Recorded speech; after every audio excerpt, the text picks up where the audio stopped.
Imagine waking up in the middle of the night to the smell of electrical smoke, all because the person you hired to rewire your kitchen wasn't actually qualified. Hiring an unlicensed electrician isn't just a minor oversight. It's a massive risk to your home, your safety, and your wallet. Today, we're going to make absolutely sure that never happens to you. Let's dive right into this explainer and learn exactly how to verify that the electrician you hire in Massachusetts is properly licensed and totally qualified to keep your property safe and up to code. Here's our roadmap for today. We're going to cover why you need to verify your electrician, the different types of Massachusetts licenses, a step-by-step lookup guide, how to interpret those search results, some best practices, and wrap up with a quick official disclaimer. All right, part 1. Why verify your electrician? The hidden risks of unlicensed work. So ask yourself, are you hiring a licensed pro or taking a massive risk? Picture this. A homeowner hires a friendly, super affordable contractor for a quick kitchen remodel. A week later, a sparked wire starts a fire, and their homeowner's insurance flat out denies the claim. Why? Because the worker wasn't licensed. When you allow unlicensed work, you're completely bypassing the state's safety net. You're risking poor workmanship that fails local inspections, and you could end up footing the bill to tear it all out and start completely from scratch. Verifying a license is your absolute best defense. It protects you from serious safety hazards, financial scams, and guarantees the work actually complies with strict Massachusetts safety standards. Specifically, licensed pros are bound by the Massachusetts Electrical Code, that's officially known as 527 CMR 12.00. This code includes some very strict state-specific amendments to national standards. A valid license is basically your proof that the person doing the work actually knows these life-saving rules inside and out. Moving right along to Section 2, Massachusetts Electrician License Types, and knowing exactly who you're hiring. In Mass, this whole licensing framework is handled by the Board of State Examiners of Electricians, operating under the Division of Occupational Licensure. This board enforces the strict standards that protect residents like you and me. They don't just hand out these credentials to anyone who asks, right? They require thousands of hours of proven, supervised work before someone can legally touch your home's wiring. Now, there's a huge difference between the two main types of electricians you'll run into. Check this out. A Class B journeyman has completed 600 hours of education and a staggering 8,000 hours of supervised work. They're incredibly skilled, but get this, they cannot legally pull a permit or run a contracting business on their own. A Class A master electrician, on the other hand, has put in an extra 150 hours of advanced education and worked as a journeyman for at least a year. Only a master electrician can pull permits and operate the business. A journeyman always has to work under a master's supervision. And, it's also worth noting that for low-voltage work, so things like security alarms, data networks, or fire warnings, there's a similar setup. A Class C systems contractor operates the business and pulls the permits, while a Class D systems technician does the actual physical installation under them. You really want to make sure the license class actually matches the specific type of work you're hiring them to do. Okay, let's get into the how-to in Section 3. Our step-by-step lookup guide for navigating the state database. Quick but super important administrative note here. Massachusetts is upgrading its digital licensing database on September 28, 2026. They're transitioning from their older legacy ePlace portal to a brand new modernized system called eLips.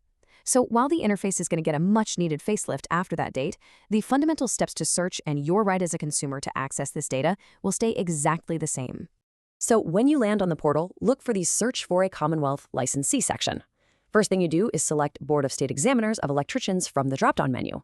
Then just pop in your search criteria. Searching by the exact license number, which you can usually find on their business card or their quote, is definitely the best way to avoid any database mismatching. But hey, if you only have a name, you can totally search by their first and last name or the name of their business. Okay, I've got a fantastic pro tip for you in dealing with state databases. Sometimes a business might be officially registered as the Sartell Electric Company, LLC, but you just know them as Sartell. Because these databases can be notoriously picky and require exact matches, a normal search might actually turn up 0 results, which can cause a lot of unnecessary panic. The trick? Put a percent symbol before and after the core name, like %Sartell%. This creates a wildcard search, bypassing those missing prefixes or suffixes and bringing up everything that contains that keyword. Total game changer. All right, Section 4, Interpreting your search results. What to look for once you hit search. When that record pops up, the very first thing you need to check is the status. It absolutely must say active. If it says expired, suspended, or revoked, that is a massive red flag. Next, check that expiration date to be sure they're current. Also, take a close look for any history of disciplinary actions or complaints on their official record. And finally, remember what we talked about earlier. Cross-reference their license class. If they're quoting you for a whole home rewiring project, but they only show up as a Class D systems technician in the system, they are literally operating outside their legal bounds.